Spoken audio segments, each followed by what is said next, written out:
Primeira carta de Pedro,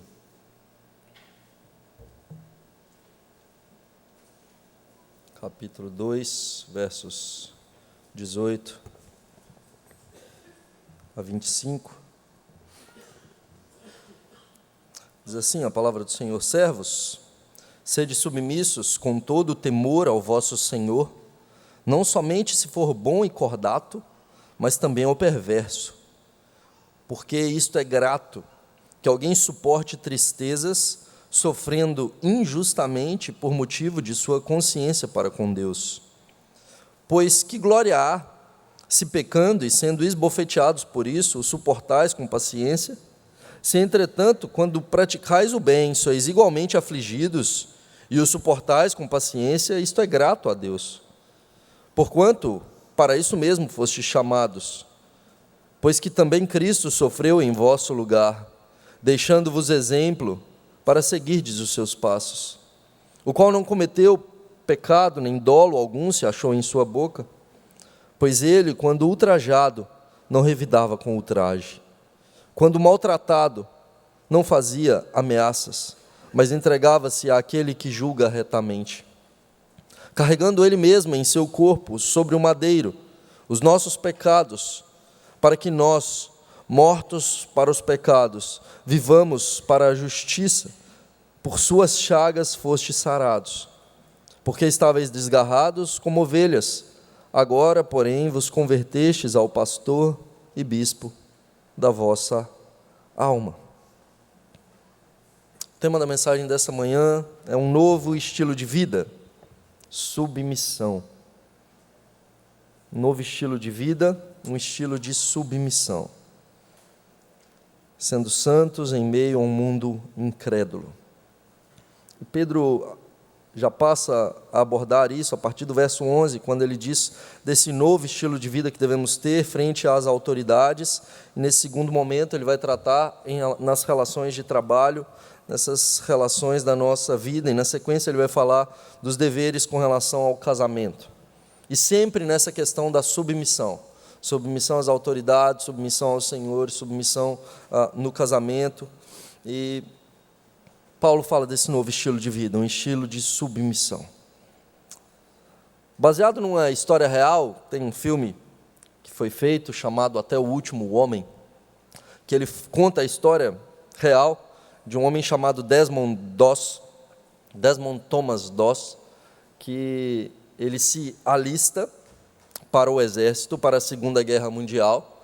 Contudo, Desmond Doss era um adventista e ele acreditava que o simples fato de pegarem armas e ir para a guerra, ele estaria pecando e ele não estava disposto a matar. Contudo, ele queria muito servir na guerra. Filho de uma mãe cristã, muito devota, de um pai bêbado, ex-combatente militar, na Grande Guerra, na Primeira Guerra, ele atinge a idade e decide ir para a Segunda Guerra Mundial.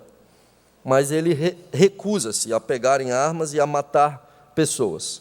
E ele dizia que ele estava indo, se alistando ao exército para salvar vidas e não para tirá-las.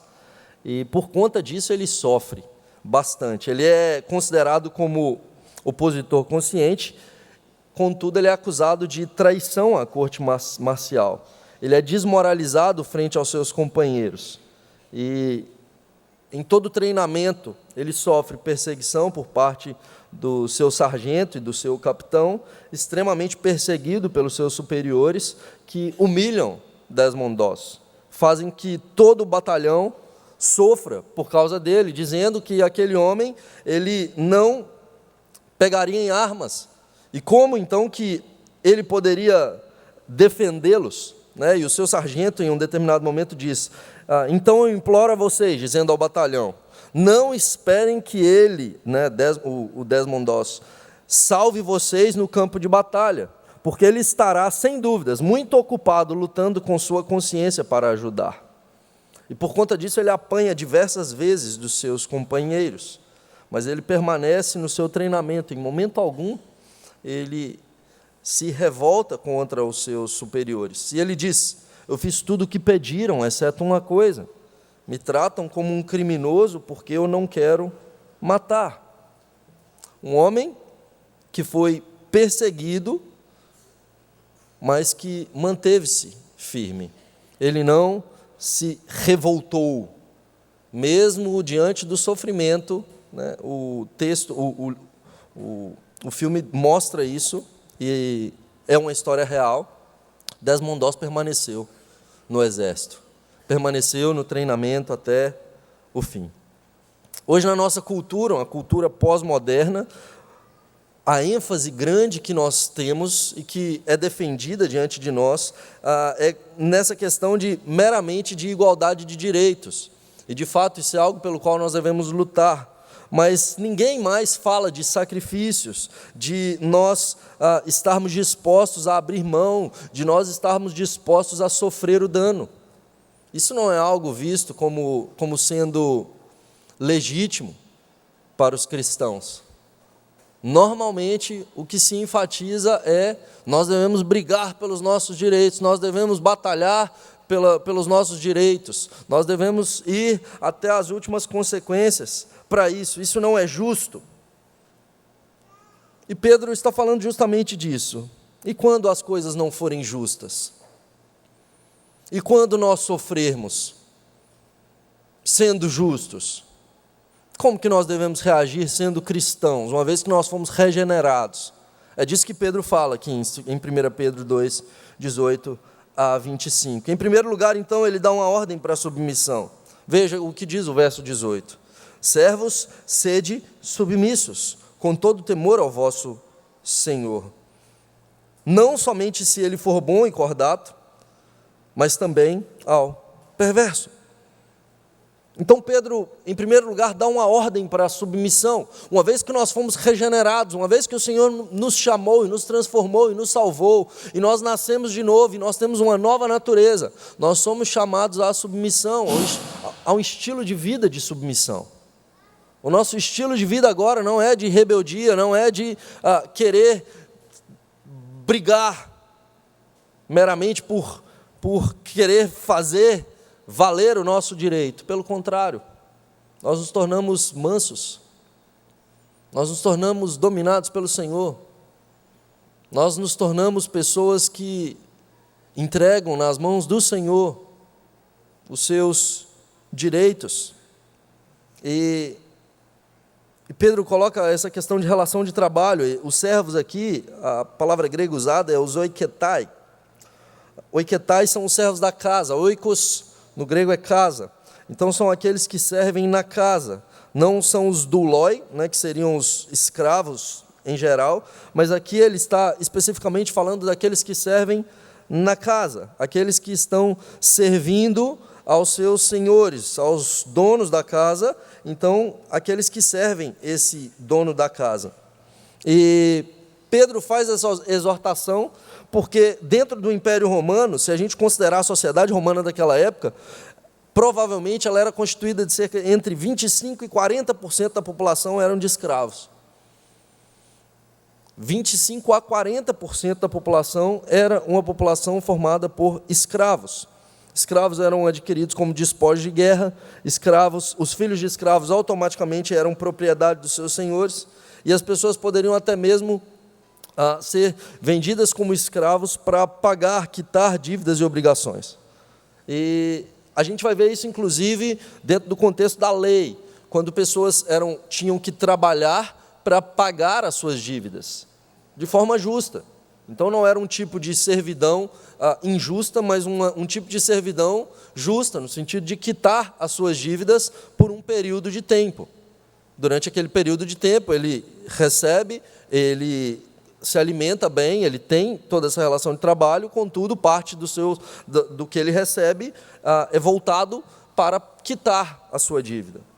Contudo, existiam relações de trabalho justas e injustas. E Pedro, aqui nesse caso, ele se refere a essas relações de trabalho, inclusive às relações injustas, mesmo quando haviam injustiça.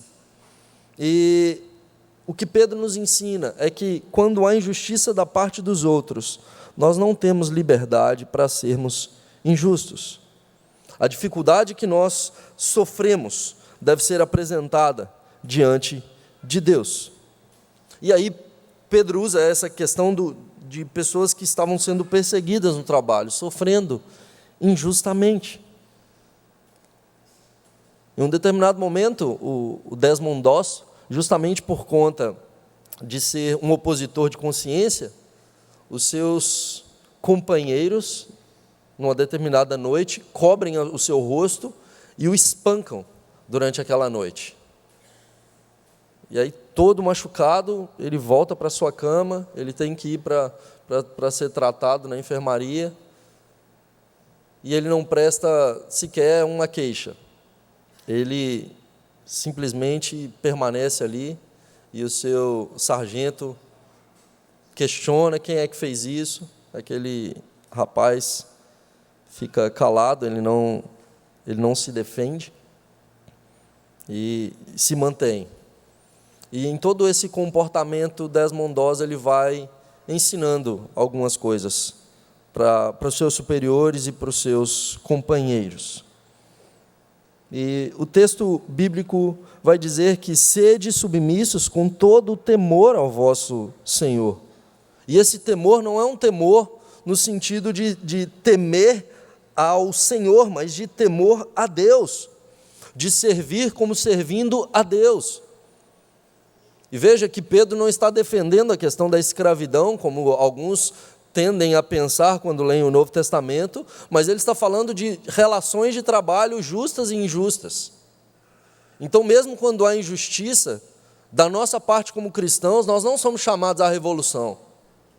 Nós somos chamados a entregar isso nas mãos do Senhor, porque quem transforma a sociedade não é uma revolução, uma ideologia política. O que transforma a sociedade é o Senhor.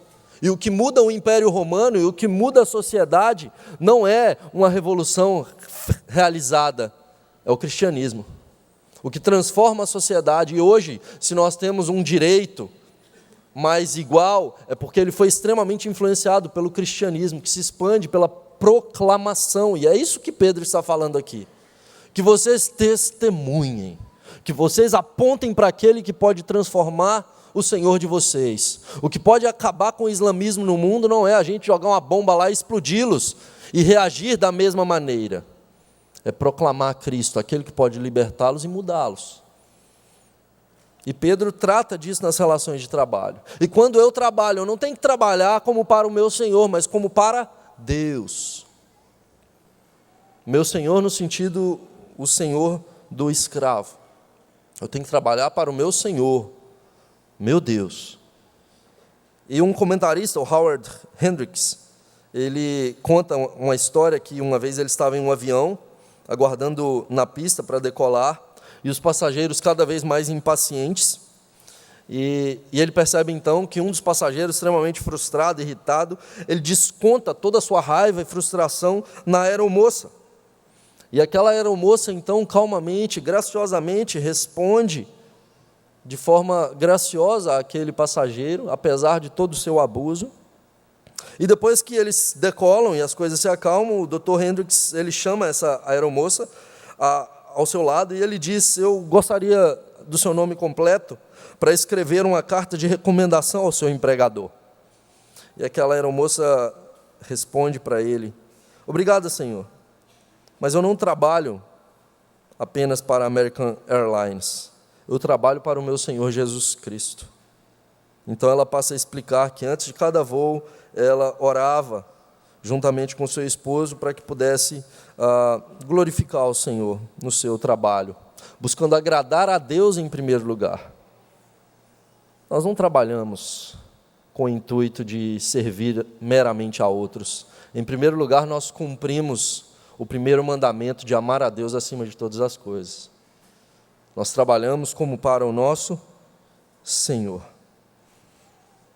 Na sequência, o Pedro vai dizer para nós o motivo da submissão. Primeiro, a ordem, sede submissa. Em segundo lugar, o motivo. Ele vai dizer porque isto é grato, verso 19. Isto é grato que alguém suporte tristeza, sofrendo injustamente por motivo de consciência para com Deus. Pois que glória há se pecando e sendo bofeteados por isso, o suportais com paciência. Se, entretanto, quando praticais o bem, sois igualmente afligidos e o suportais com paciência, isto é grato a Deus. Então ele traz esse motivo. esse tratamento injusto, encontra graça diante de Deus. Quando nós oferecemos o bem àqueles que nos oferecem o mal, nós somos recompensados pelo Senhor. Deus é quem nos dá graça. A gente não faz com o intuito de que o outro nos dê algo. Nas nossas relações nós não somos egoístas e a gente não está preocupado com o que nós vamos receber em troca, pelo contrário. Se as pessoas agem para conosco de maneira errada, injusta, nós agimos de maneira justa. Se as pessoas nos tratam mal, nós as tratamos bem. Se nós somos perseguidos, nós proclamamos o Evangelho. Se nós sofremos, nós entregamos isso nas mãos do nosso Deus, o nosso justo juiz. Bem-aventurados sois quando vocês são perseguidos. Vocês são bem-aventurados quando vocês são perseguidos. E essa bem-aventurança é um estado de bênção da parte de Deus. Queridos, nós sofremos nesse mundo. Nós sofreremos nesse mundo. Mas devemos pensar que, apesar de todo esse sofrimento, nós somos chamados não a trazer mais sofrimento, nós somos chamados a levar graça. E o que Deus traz a nós, mesmo quando sofremos? Graça. Nós entramos nesse mundo chorando e nós partiremos desse mundo chorando. Mas Deus dá graça em todo tempo. Em todo tempo a gente pode perceber o cuidado do Senhor, mesmo na morte. Deus é quem nos sustenta. Deus é quem fecha os nossos olhos. E Deus é quem nos recebe diante do teu trono de graça. Deus é quem cuida de nós, e a gente não tem que agir nesse mundo, olhando para as coisas desse mundo. Trabalhamos, sofremos, temos que, pelo suor do nosso rosto, nos manter, e muitas vezes uma vida que não é muito tranquila. Mas e quando as coisas estiverem difíceis? E quando eu não estiver recebendo como eu mereço, eu estou trabalhando muito, e às vezes recebendo menos do que eu acho que eu deveria, em um mundo de crise, em um mundo onde os recursos estão faltando, em um mundo de pecado, eu devo olhar para o meu Deus, eu devo confiar no meu Deus, e devo descansar no meu Deus. Sabe o que acontece quando eu não faço isso? Porque aparentemente você está falando assim, você está falando, pastor, que eu não devo correr atrás dos meus direitos ou de buscar essas coisas. Não, a questão não é essa, a questão é onde estão os meus olhos. Porque se eu não olhar para o Senhor, eu vou viver ansioso, eu vou viver angustiado, eu vou buscar uma alegria nessa vida que não vai ser suficiente para o meu coração, não vai trazer saciedade para a minha alma. Eu vou viver insatisfeito. Mas quando os meus olhos estão no Senhor, não há ansiedade, porque eu sei que Ele cuida de mim, eu sei que Ele está no controle, eu sei que Ele governa sobre tudo, e a paz que excede todo entendimento pode vir sobre mim, ainda que o mundo caia ao meu redor, ainda que todas as coisas ruam, ainda que o produto da oliveira minta, não haja fruto na videira, todavia eu me alegrarei no Senhor. Eu não preciso ter nada nesse mundo. Eu posso estar preso injustamente. A minha alegria está no Senhor. E por fim, Pedro mostra o modelo de submissão. Ele vai dizer, porque vocês foram chamados por isso mesmo, porque Cristo sofreu em vosso lugar, deixando-vos exemplo para seguirdes os seus passos. Então ele vai dizer, isso é grato diante de Deus, e vocês são chamados a imitar o Salvador de vocês. Cristo salvou vocês e disse para vocês que vocês seguissem os seus passos. Vocês devem andar nos passos do seu Senhor, seguindo as pegadas que Ele deixou. E as pegadas que Cristo deixou para nós é que Ele, sendo Deus todo-poderoso, aquele que tem todo o poder, aquele que poderia esmagar debaixo dos seus pés os seus inimigos, os seus opositores, aqueles que o pudessem fazer sofrer, Ele não o faz. Ele morre por eles, Ele dá a sua vida por eles, Ele se entrega.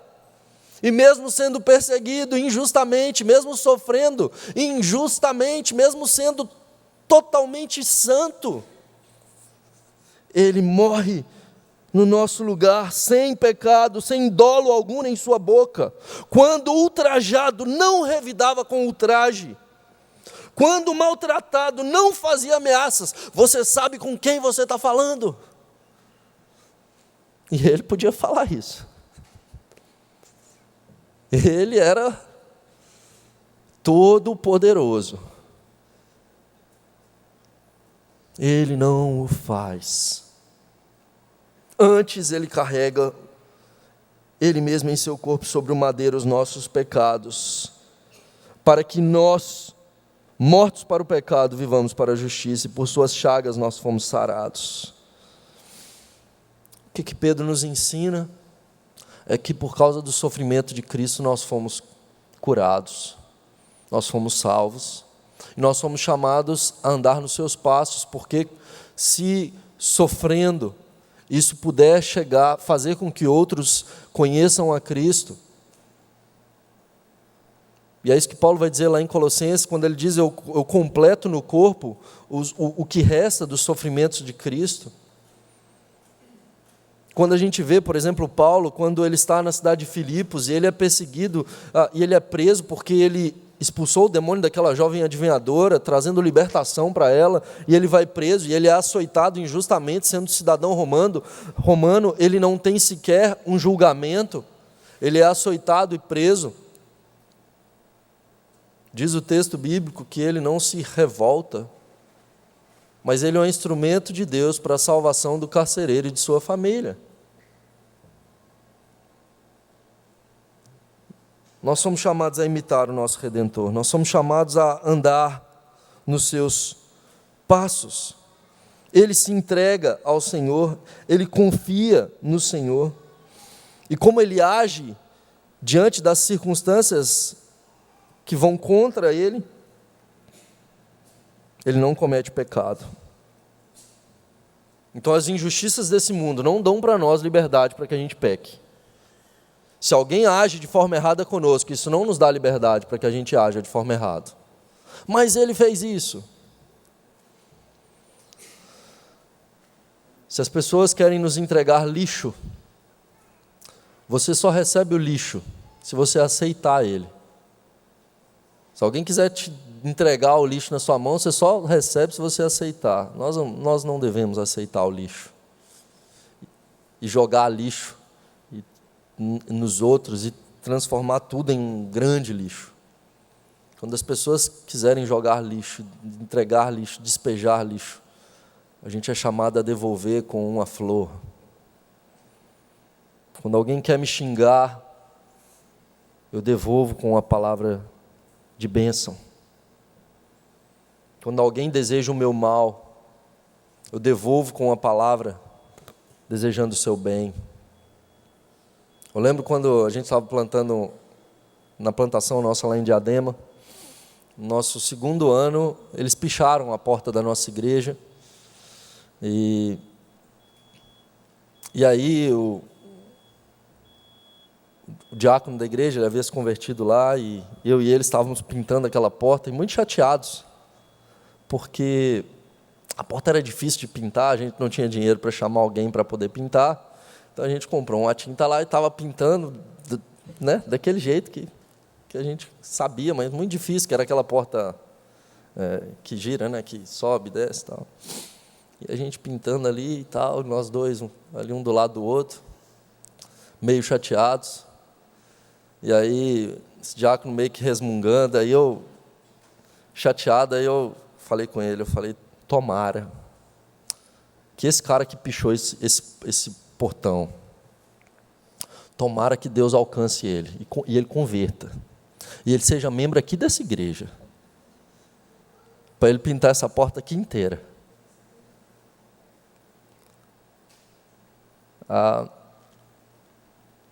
Quando as pessoas nos fazem o mal, né, o meu desejo não era a questão dele pintar a porta, mas a questão de que ele pudesse ser alcançado pela graça do Senhor. Porque as pessoas só têm a oferecer aquilo que elas estão cheias. Do que o nosso coração está cheio? De justiça própria? de egoísmo, onde eu estou no centro e eu estou em busca dos meus direitos, ou eu estou como o meu Senhor, que morre para que inimigos pudessem ser transformados em amigos, que sofre injustiça para que aqueles injustos pudessem ser tornados justos. E é isso que Cristo faz, e é isso que Pedro diz que nós devemos fazer.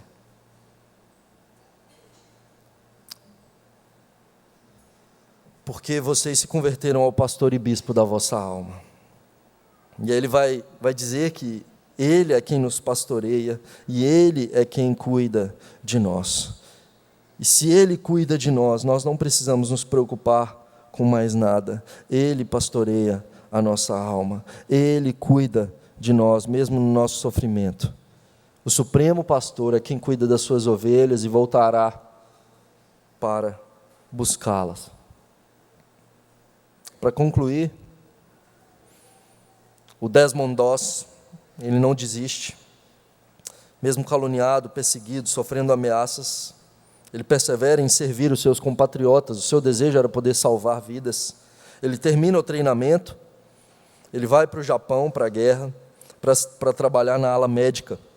E durante a Batalha de Okinawa, Desmond Doss, ele salva mais de 75 homens. Durante aquele momento onde o exército bate em retirada e todos fogem, Desmond Doss continua lá debaixo do fogo dos japoneses, pegando e procurando os seus compatriotas para levá-los de volta e carregando-os de volta para serem tratados. E ele consegue salvar mais de 75 homens. Quando todos fugiram, ele permaneceu lá debaixo daquele fogo, podendo morrer, mas para que pudesse salvar. E ele diz: eu orava o tempo inteiro, eu continuava orando a Deus, por favor, ajude-me a salvar mais um. E quando conseguia, eu dizia: por favor, Deus, ajude-me a salvar mais um. O seu sargento então diz: eu nunca estive tão errado sobre alguém em minha vida. Espero que possa me perdoar um dia. No final das contas, eu descobri que ele era um dos homens mais corajosos do mundo. E ele foi o primeiro e único opositor consciente na história norte-americana a receber uma medalha de honra do Congresso. Alguém que esteve disposto a servir, mesmo sendo perseguido, e salvou vidas. Nós sofremos, nós passamos por períodos difíceis, mas em face disso, nosso coração não deve se rebelar. Antes a gente deve olhar para o nosso Redentor, e mesmo sofrendo, confiar no pastor e bispo da nossa alma, para testemunhar e reconhecer que Deus nos dá graça, que Deus nos abençoa, e sempre com uma atitude de submissão, sempre com um coração servo, nunca com uma atitude de querer me impor ou me colocar acima dos outros, mas de lavar os pés, mesmo daqueles que podem nos trair. Que Deus nos abençoe, queridos.